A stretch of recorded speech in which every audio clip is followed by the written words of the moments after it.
Olá pessoal, aqui estou eu novamente com mais um vídeo, continuando a minha série sobre lendas, mitos e verdades da marinha mercante, da vida no mar. Dessa vez eu vou dizer para vocês que o tema vai ser um pouco pesado, tá bom? O tema é forte.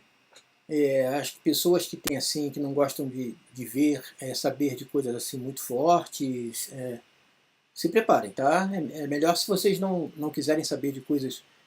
Porque eu vou falar justamente dos castigos que aconteciam na marinha mercante na época dos veleiros, no século XVIII, no século XVII, aqui no Brasil também, e como é que isso acabou, né? Como é que terminou isso e como é que acontecem as punições nos dias de hoje, certo? Então nós vamos falar desde a marinha inglesa, um pouco da marinha americana, a marinha brasileira, como eram os castigos no mar. E esse foi mais um pedido feito por um assinante aqui do canal, tá? Por um inscrito, que também não vou revelar o nome. Então, vamos ver como eram essas punições. Eu falei, estou avisando, o vídeo é forte. Vocês vão saber de coisas terríveis que aconteciam no século XVII e no século XVIII na marinha mercante. Não é lenda, gente. Acontecia mesmo. Existem registros disso. Vamos em frente? Bora?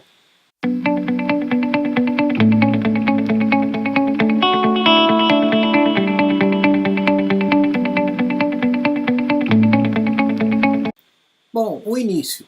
Nos velhos tempos, antes que assuntos triviais como regras básicas sobre saúde e segurança, cuidado com as crianças ou direitos humanos se tornassem coisas a se preocupar, os capitães dos melhores navios de Sua Majestade na Inglaterra, na chamada British Royal Navy, ou seja, a Marinha Real Britânica, podia criar suas próprias leis e normas no convés ou em qualquer parte do navio, com punhos de ferro. Durante os séculos XVII e XVIII, a Marinha Real era um lugar terrível para o marinheiro, com vários castigos e punições causados por vários erros ou crimes.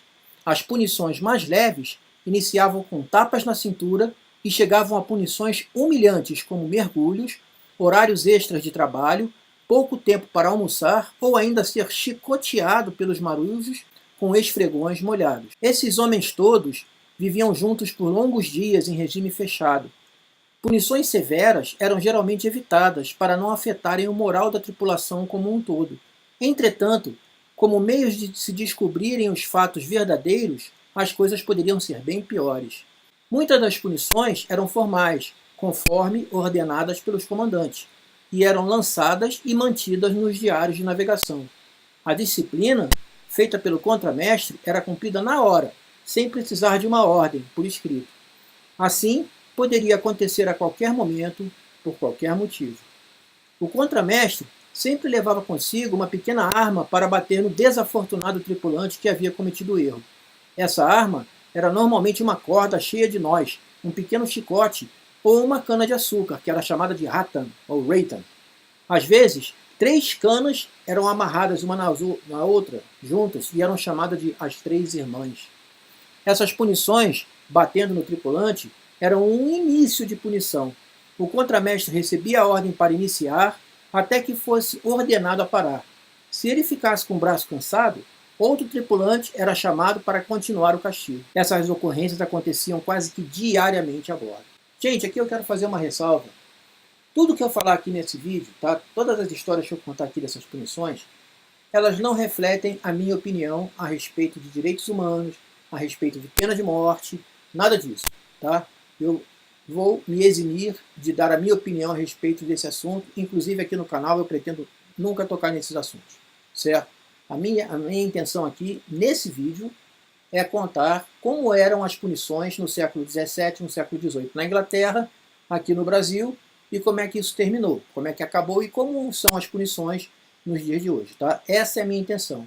Então, não se confundam, por favor, em nenhum momento eu estarei dando a minha opinião a respeito, certo? É tudo isso, é pesquisa feita, os links vão estar aqui embaixo na descrição.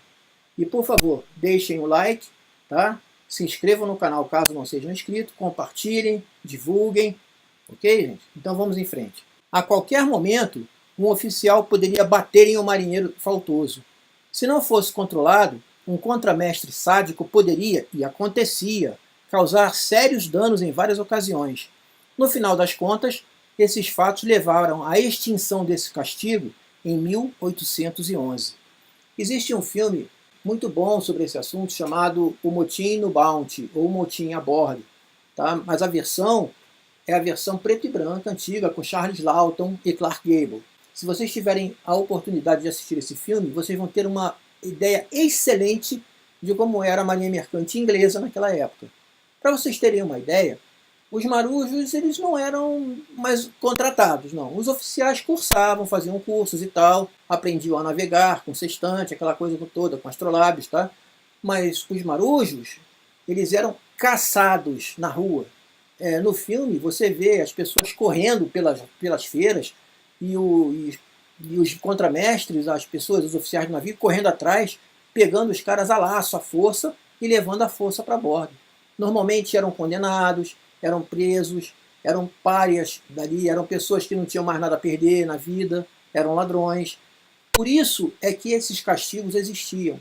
Imaginem vocês as pessoas passarem dias, meses a bordo de veleiros, né, às vezes tendo que enfrentar tempestades violentas, tendo que subir em mastros para desmontar as velas para o navio não quebrar, para os mastros não quebrarem com a ventania forte. Imagina como é que um comandante ia controlar 20, 30, 40 homens, 50 homens assim. Tinha que ter mão de ferro, né? Ou será que não? Bom, é como eu falei, eu não quero dar minha opinião, mas apenas mostrando para vocês o cenário que existia naquela época. Vamos continuar aqui. Então nós temos aqui, em nono lugar, vamos colocar assim, a mordaça. Tá?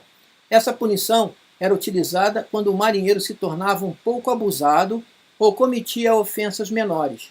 Para ensinar-lhe uma lição, suas mãos e pernas eram amarradas e uma mordaça de ferro era colocada em sua boca, amarrada por trás da cabeça. E assim ficava por quanto tempo o oficial achasse necessário para que o tripulante cumprisse a pena. Se você já assistiu ao filme Pulp Fiction do Tarantino, Tempo de Violência, imagine essa cena do filme e você terá uma ideia de como era. Essa punição não era anotada nos diários de bordo, porque poderiam ter duras repercussões. Historicamente, não há registros de que a mordaça tenha sido utilizada em qualquer ocasião como uma punição oficial. Entretanto, teria sido usada em várias ocasiões. Em 1867, George Edison, um tripulante do HMS Favorite, foi amordaçado por bebedeira e violência. Ele morreu de asfixia em 2 horas. A flagelação. Embora todos já ouviram falar na flagelação, talvez você não esteja ciente do quão brutal essa punição poderia ser. Essa era uma das punições mais comuns na Marinha Real Britânica. Quase qualquer crime poderia terminar com essa tortura. Nela, o condenado era chicoteado com o gato de 9 caudas, ou seja, um chicote muitas vezes revestido com cera, com vários nós e com 9 caudas, digamos assim. Quando um tripulante ia ser flagelado, ele era colocado preso em botas de ferro e ali ficava no convés durante o dia inteiro, sendo chamado de o gato, antes de levar as chicotadas.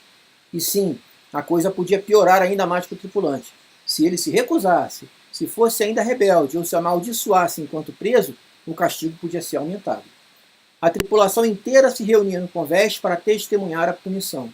Qualquer que fosse a norma que o acusado tivesse quebrado, seria lido em voz alta dos artigos de guerra, que era uma lista de regras que os navios deveriam seguir. Após isso, perguntava-se ao tripulante se ele tinha algo a dizer em sua sentença, contra a sua sentença. Suas calças eram removidas e ele era amarrado em pé a uma parte do convés do navio. O contramestre é que cumpria a punição. Ele ficava a uma distância de um braço do condenado e o chicoteava com a força do giro do chicote. Por volta do ano 1750, essas chicotadas foram restritas para 12 apenas. De acordo com os médicos de bordo, isso ainda deixava as costas dos condenados inchadas como se fosse um travesseiro, com cores pretas e azuis. Muitas das vezes, os capitães conseguiam contornar essa regra das 12 chicotadas, acusando o homem de várias ofensas, condenando-o a 12 chicotadas para cada uma dessas ofensas. Antes dessa regra das 12 chicotadas, esse número poderia chegar a 100. Uma vez que as 12 chicotadas terminavam, outro tripulante podia ser chamado para continuar, fazendo com que a punição não afrouxasse. Com essas chicotadas, as costas do homem poderiam parecer como uma peça de carne em cima de uma mesa de um açougueiro. Após cada chicotada, o contramestre corria seus dedos pelas caudas do chicote para limpá-las do sangue. A próxima chicotada seria feita com a mão oposta à primeira, fazendo com que os cortes ficassem cruzados e atingissem mais partes nas costas do condenado. A dor não terminava por aí, gente. Depois do castigo, o homem era levado para o médico de bordo para que tivesse suas costas cobertas com papéis ensopados com vinagre, ou tivesse sal colocados enrolados com borrachas em suas costas, o que causava mais dores que as próprias chicotadas. A flagelação pela frota. Essa forma de castigo era muito parecida com a anterior. O gato de 9 caudas, né, como a gente chamou. Mas era um show com testemunhas, e normalmente havia vários navios da frota no cais. O tripulante seria amarrado em um mastro de um pequeno barco e chicoteado pelo contramestre. O barco, então, era levado para o próximo navio, aonde o contramestre de lá tinha a sua vez de chicoteá-lo. Isso continuava por todos os navios, daí o termo flagelação pela frota. Para causar um efeito maior, o barco onde estava o condenado às vezes tinha um barco menor a reboque, com um garoto batendo em um tambor para tornar o cenário mais sombrio do que já era. A flagelação continuou na Marinha Real Britânica até o ano de 1881, quando foi abolida. O castigo aos cozinheiros. Você pode imaginar que um cozinheiro em um navio, naqueles tempos, poderia escapar das punições por seus pequenos erros. Mas não, ele tinha seu tipo especial de castigo. Mesmo não sendo um castigo tão sério quanto os anteriores, um cozinheiro poderia esperar ser castigado por errar na confecção da comida ou deixar que algum alimento estragasse. Essa era uma forma não oficial de punição, na qual o cozinheiro apanhava com meias cheias de areia ou sacolas cheias de pedaços de madeira, daquelas com as quais se faziam os barris na época. Esse tipo de punição causava mais humilhação do que dor. O cozinheiro condenado recebia um tipo de punição para garotos. Só era atingido na bunda, ao invés de em outros lugares. Afinal, ninguém queria que um cozinheiro ficasse fora de combate e não pudesse fazer a comida para os tripulantes. E já que nós falamos em punição para garotos, eu preciso esclarecer aqui o seguinte. A tripulação não consistia somente de adultos, gente. Jovens garotos eram muitas vezes contratados, normalmente na idade de 11, 12 anos. Contratados entre aspas, né, que foi aquilo que eu falei. Eles eram, na maioria das vezes, eram caçados. Eram pessoas caçadas na rua que não queriam embarcar de jeito nenhum, porque eles já sabiam como é que era a vida a bordo, certo? Infelizmente para eles, a idade não era um parâmetro para os castigos corporais. Podemos ver, pelos diários dos navios antigos que chegaram até nós, que, a grosso modo, 1/3 de todos os flagelamentos eram executados em jovens. A qualquer momento, jovens abaixo de 19 anos poderiam receber chibatadas por ofensas menores. Quase que da mesma forma para os adultos, essas punições menores para os jovens não eram registradas nos diários também. Isso poderia levar a uma espécie de bullying diário. Em um caso que ficou registrado, um capitão ficou famoso por chibatear seus tripulantes jovens todos os dias. Quando algum desses jovens tinham a audácia de implorar, por favor, senhor, seu castigo era aumentado. Se a ofensa requeria uma punição mais séria, um jovem podia ser obrigado a beijar a filha do canhoneiro. O que era isso, beijar a filha do canhoneiro?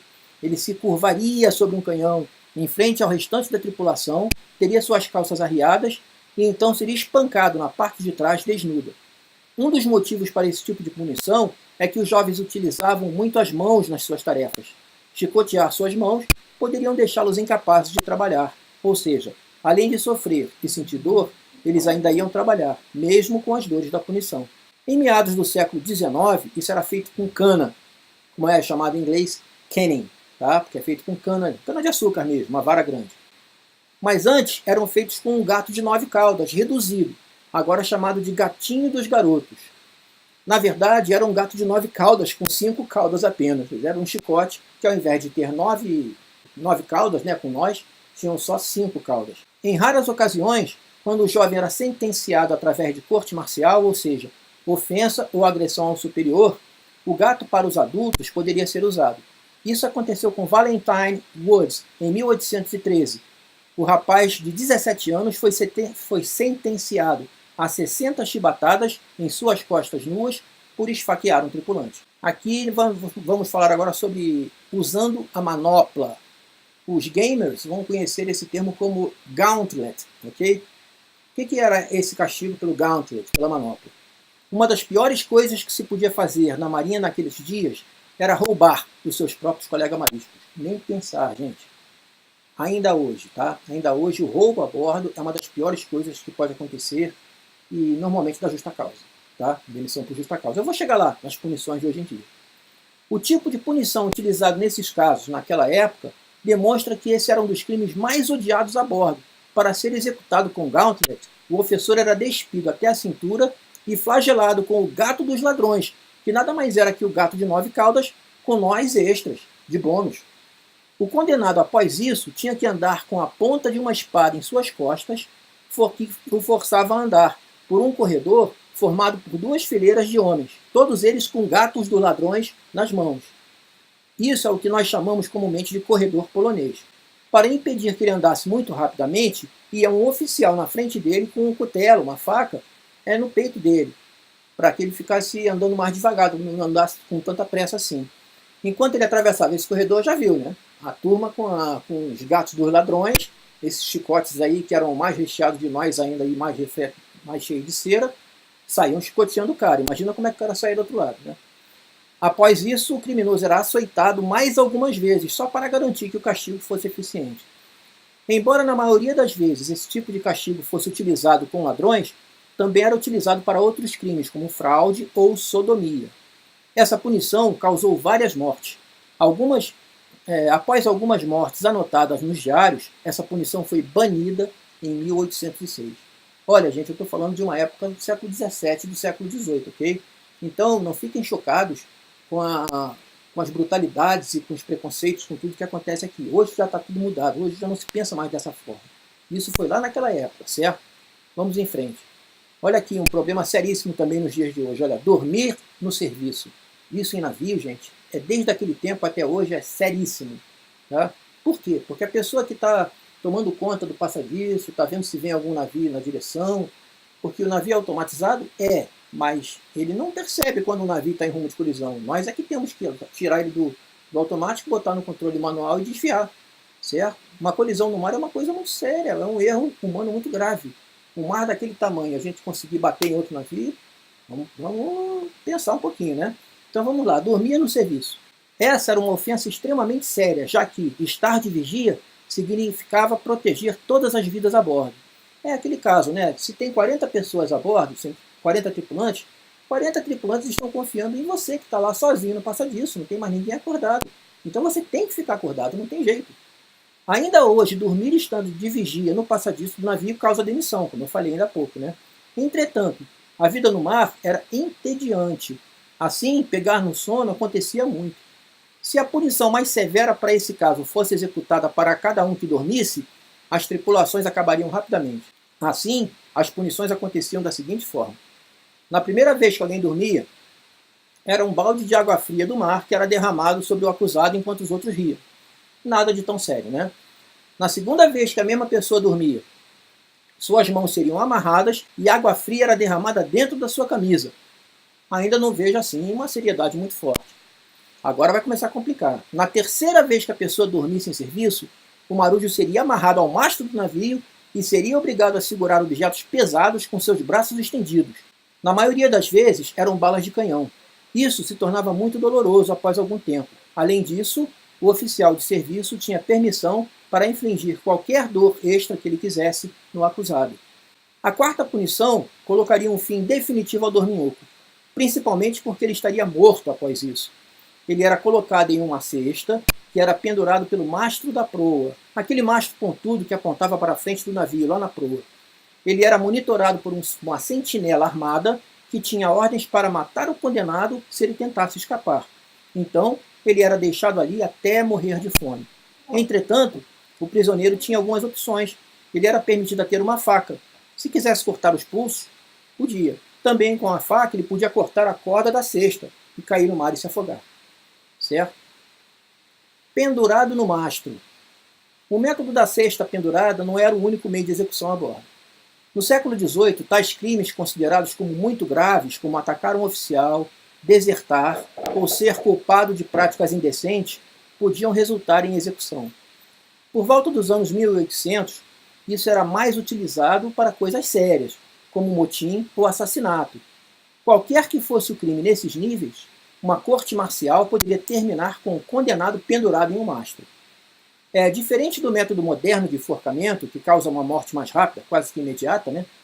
Uma pendurada no mastro era uma morte mais lenta e dolorosa. O condenado teria suas mãos e pés amarrados e um laço era colocado em volta do seu pescoço. Essa corda era jogada por cima do mastro, tá? A tripulação ficava no convés para ver. Um disparo de pistola era o sinal para o grupo de homens que seguravam a corda para que eles começassem a puxar essa corda. O prisioneiro, então, era puxado pelo pescoço até o mastro e deixado lá para morrer estrangulado. Quer dizer, o nó não apertava no laço, tá? Ele ia sendo estrangulado aos poucos por causa dele estar pendurado ali. Depois de 1 hora, o corpo era descido, morto já. Esse tipo de execução foi efetuado em 1860, depois que um marinheiro chamado John Dellinger assassinou um tenente e um oficial de comando do HMS Leven. Ele ainda tinha sido pego roubando uísque. Navios americanos também utilizavam essa forma de punição. Tá? Agora, a última forma, e talvez a mais terrível de todas, eram os mergulhos. Esse era possivelmente o pior tipo de punição durante a época da navegação à vela. Nunca foi oficialmente sancionada pela Marinha Real devido à bárbara crueldade que era imposta ao prisioneiro. Os mergulhos continuaram e aconteceram em várias ocasiões antes de serem banidos por volta do ano de 1720. A vítima era despida inteiramente no convés e à vista de todo o restante da tripulação. Eram amarradas 2 cordas nela, e uma delas era passada por baixo do navio, a área que nós chamamos de quilha. Essa quilha é a parte de baixo do navio, tá?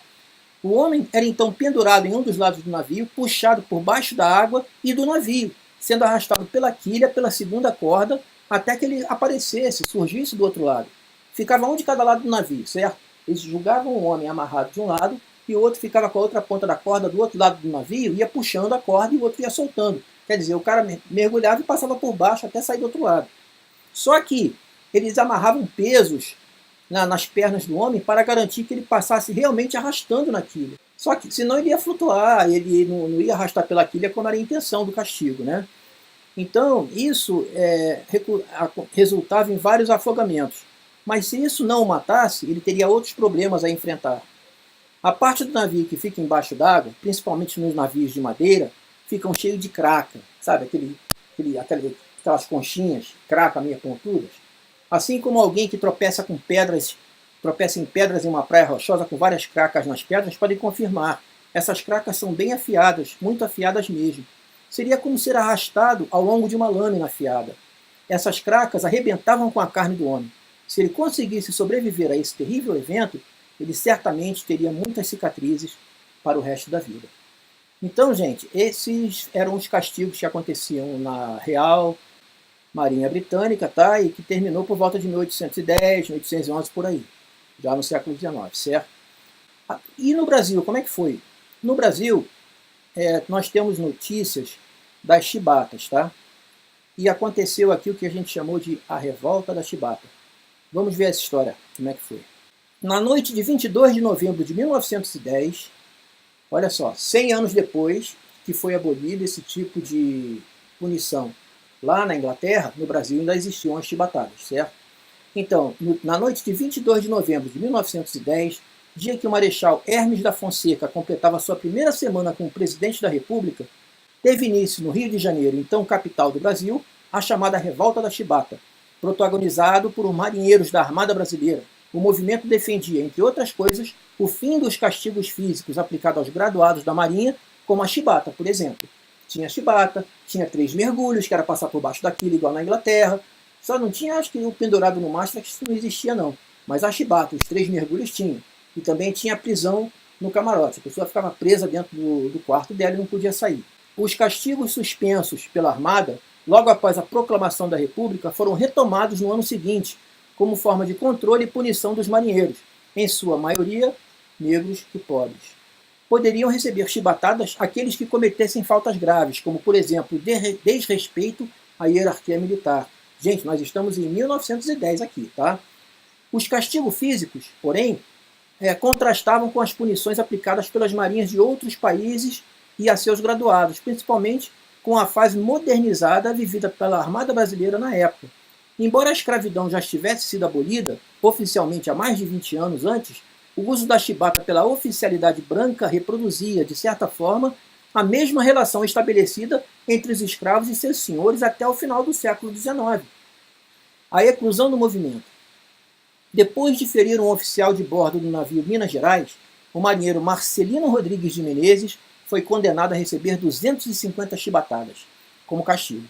O rigor da punição aplicada sob os olhares da tropa provocou indignação entre os graduados da Marinha. Desde o ano anterior, quando se voltaram de uma missão junto à Armada Inglesa, os marinheiros vinham se articulando contra os castigos físicos, tendo inclusive formado o Comitê Geral da Revolução, liderado por João Cândido, que ficou conhecido como o Almirante Negro. Os marinheiros logo assumiram o controle do Minas Gerais, que estava em trânsito para o Rio de Janeiro, matando 4 oficiais que seguiam a bordo, incluindo o comandante do navio. Na manhã do dia 23, já no Distrito Federal, os revoltosos que haviam conseguido o apoio de outras embarcações da Marinha Brasileira encaminharam um manifesto ao presidente da República. Na carta, escrita no dia anterior, os marinheiros afirmavam não poder mais suportar a escravidão dentro da Marinha, declarando-se a favor de uma reforma no Código imoral e vergonhoso que nos rege, a fim de que desapareça a chibata, entre outros castigos semelhantes. O manifesto dava ao Marechal Hermes da Fonseca o prazo de 12 horas para responder às demandas dos revoltosos. Entretanto, o desfecho do movimento só ocorreria no dia 26, quando os marinheiros entregaram os navios, depois do presidente da República aceitar o fim dos castigos físicos e sancionar a anistia aprovada pelo Senado no dia anterior. Já no dia 27, antes mesmo de suspender o uso das chibatas, Hermes da Fonseca assinou um decreto que permitia a exclusão de marinheiros da Armada sem a necessidade de instaurar um processo legal para tanto. O levante da Ilha das Cobras. Com a aprovação do decreto, abriu-se o caminho para a expulsão de vários marinheiros que tinham participado do levante de novembro. Assim, poucos dias depois da rendição, teve início um novo levante, dessa vez na Ilha das Cobras, no Rio de Janeiro. Ao contrário do movimento anterior, a revolta de dezembro foi duramente combatida pela Marinha, que dizimou boa parte dos revoltosos, mesmo depois da rendição. Dos sobreviventes, a maioria foi forçada a embarcar no navio Satélite, que seguiria em direção ao Amazonas para trabalhar na produção da borracha. Alguns deles, contudo, nem chegaram ao destino. Foram fuzilados a bordo da embarcação. Os demais revoltosos foram presos em calabouço na Ilha das Cobras, sendo que, pouco mais de um dia, apenas 2 dos 18 graduados presos ali sobreviveram às condições insalubres do local, entre eles João Cândido. O destino do Almirante Negro, porém, foi melancólico e desprovido de qualquer honra ou glória. Expulso da Marinha sob acusação de estar envolvido com o levante de dezembro, foi internado poucos meses depois como louco no Hospital dos Alienados, de onde só conseguiu sair depois de quase 1 ano e meio, após ser absolvido das acusações que pesavam contra ele por conta do movimento de 1910. Embora o levante que João Cândido liderou tenha entrado para a história do Brasil como uma revolta, o movimento de 1910 pode ser considerado um episódio bem mais profundo do que isso, especialmente pelas suas reivindicações, que não se limitavam à luta pelo fim dos castigos físicos. A ocultação da carta enviada no dia 23 de abril ao presidente Hermes da Fonseca, que veio a público tempos depois, certamente contribuiu para conformar uma versão da história que retirava da revolta da chibata o seu caráter de luta política. O fato de um manifesto ter sido escrito no dia anterior, por exemplo, desmonta a versão segundo a qual o movimento teria eclodido de maneira espontânea, sem nenhuma espécie de organização anterior. Pelo contrário, os marinheiros há muito tempo já vinham se articulando para lutarem por mudanças no funcionamento interno da Marinha. Prova disso foi a criação do Comitê Geral da Revolução. Por outro lado, as versões que caracterizam a revolta da chibata como um movimento primitivo e instintivo não se sustentam quando questionamos a razão para o afastamento dos marinheiros envolvidos no movimento de 1910. A expulsão das principais lideranças da revolta da chibata demonstrou que o poder dos marinheiros estava muito além do controle dos navios. Daí porque, mesmo após a rendição, o oficialato tratou de excluí-los rapidamente dos quadros da Armada. O movimento de 1910, portanto, foi bem mais que uma simples revolta, instinta e espontânea. A rebelião daquela noite não questionava a República, nem tampouco lutava pelo retorno da monarquia, como queriam os restauradores. Seu objetivo era instituir uma nova relação de trabalho dentro da Armada e lutar pelo reconhecimento dos pobres e negros da Marinha Brasileira, como cidadãos livres e dotados de direito. Então, gente, o que aconteceu depois disso? Apareceu o RTM, que era Regulamento de Tráfego Marítimo. Tá? Esse RTM ele tinha várias punições, tá, que eram possíveis de ser aplicadas pelo comandante. Essas punições não tinham mais essas chibatadas, pendurar em mastro, mergulho, não tinha nada disso. Mas eram punições onerosas. O comandante podia multar, por exemplo, o tripulante em 5 dias na soldada base dele. Na Marinha a gente recebia por diária, tá? Então, se ele multasse o tripulante em 5 dias, significa que ele ia ter 5 dias a menos na hora de receber o salário. Vocês imaginem, um marinheiro que já ganhava pouco, que tem que sustentar uma família, tendo o salário dele cortado de repente por causa de um capricho do comandante lá, que não gostou, que ele fez alguma besteira e resolveu punir ele dessa forma. Existia também a prisão dentro do camarote, tá? E já que era CLT, já que a gente era empregado civil, não éramos da Marinha de Guerra, existia também a demissão, certo? O comandante podia, como falar, vai pedir o seu, né? Desembarcava por causa oitava, final de contrato. Causa, tinha as causas, cada vez que a gente desembarcava no navio, tinha várias causas, tá?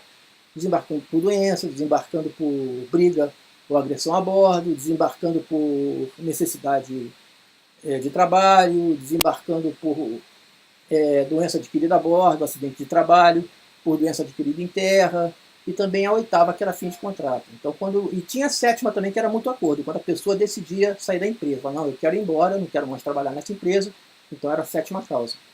Esse RTM durou até um certo tempo, quando ele foi extinto, então acabou essa coisa de cortar a soldada à base da pessoa, né, de cortar o dinheiro do tripulante, e a gente ficou diretamente vinculado à CLT.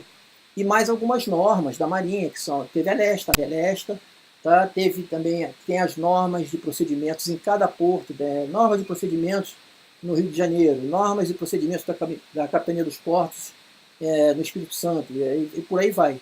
Existem as normas de hoje que regulamentam o nosso procedimento a bordo e como deve ser feito, né? E como é que são as punições. Mas a maioria dessas punições não são punições severas nem físicas, elas são punições de trabalho, né? Coisas de trabalho mesmo, administrativas, né? São punições administrativas. Demissão, admoestação, a pessoa ser chamada na empresa, toma cuidado, na próxima você dança, entende? Então, são punições assim nesse nível, como em qualquer empresa que se trabalhe. Já na Marinha de Guerra, aí o assunto é diferente. São punições como em qualquer quartel. Pode ter prisões, pode ter aí, são as sanções que acontecem em qualquer ambiente militar, tá? Que não é o caso da Marinha Mercante. A Marinha Mercante nós somos civis e o pessoal que trabalha em Marinha Mercante atende a CLT. Tá ok, gente? Bom, era esse o tema que eu queria trazer para vocês. Espero que tenham gostado. E até a próxima. Tchau, tchau.